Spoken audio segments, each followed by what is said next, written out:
Hello, everybody. I'd like to share with you something very special, which teaches us something special about the Rebbe Melch Mashiach and his special Torah, and how we're going to be soon, right away, in the complete Gula Shlema.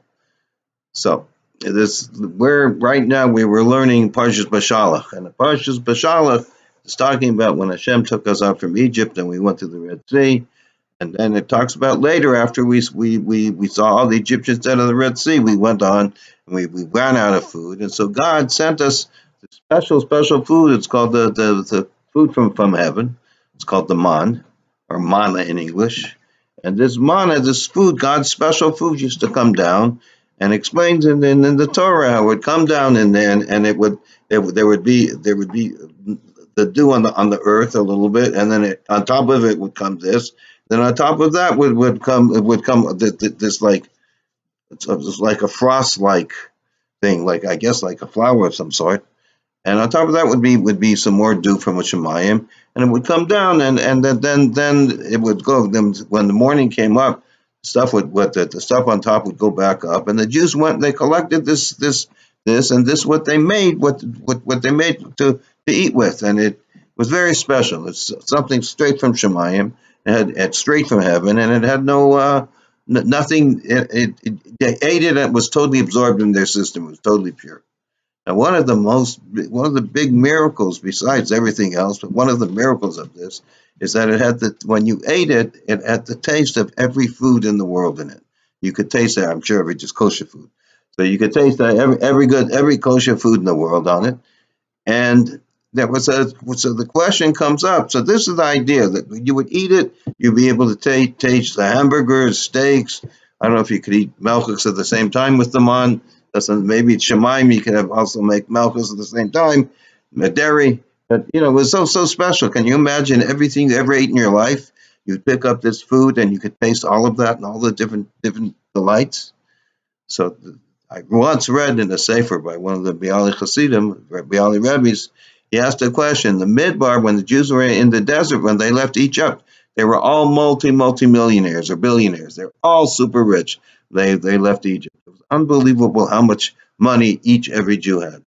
So the question comes up: how was the Jews able to do tzedakah in the Midbar? So he explains over there, he says that the Jews in the Midbar, who were very rich when we were living in Egypt, they had all the delicacies. They had tasted all the different types of food. They had sushi, they had pizza, they had steak, they had caviar, whatever was available that money could buy, they had. And they liked to eat. Jews like to eat. I'm sure they ate a lot of good stuff.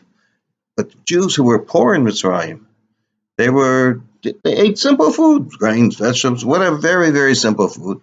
And they had no idea how these fancy foods tasted. So the people who were rich in Mitzrayim, now everybody's in the desert, they're all very holy and special.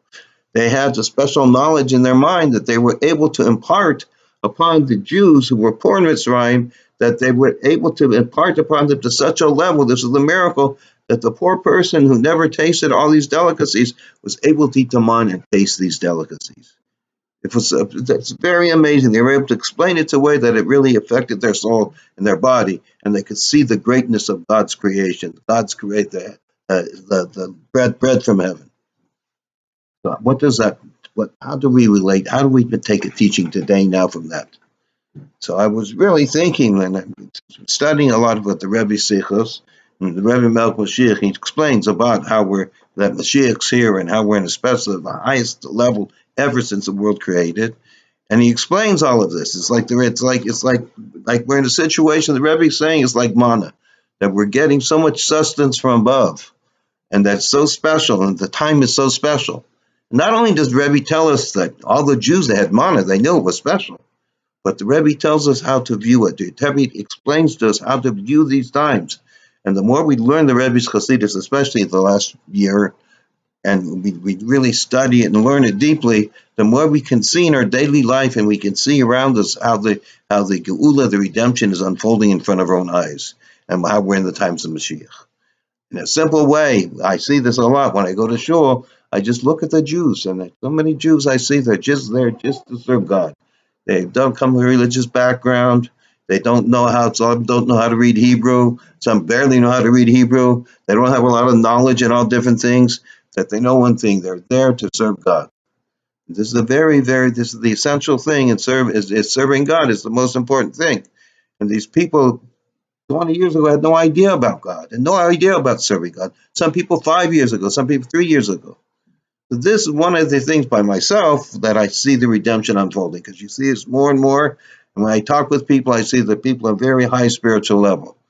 And it's gesund, everybody. It's a quick vert. Hopefully, we have the next vert together with Melech Mashiach in the base of Migdash. As the Rebbe says, everything's already set. We just have to open our eyes. So, Mitzvah Hashem, we should continue to learning the Rebbe's works, especially last year. You can check on my YouTube channel. And through this, we will bring faster the actual final Geula. Sei gesund. Bye.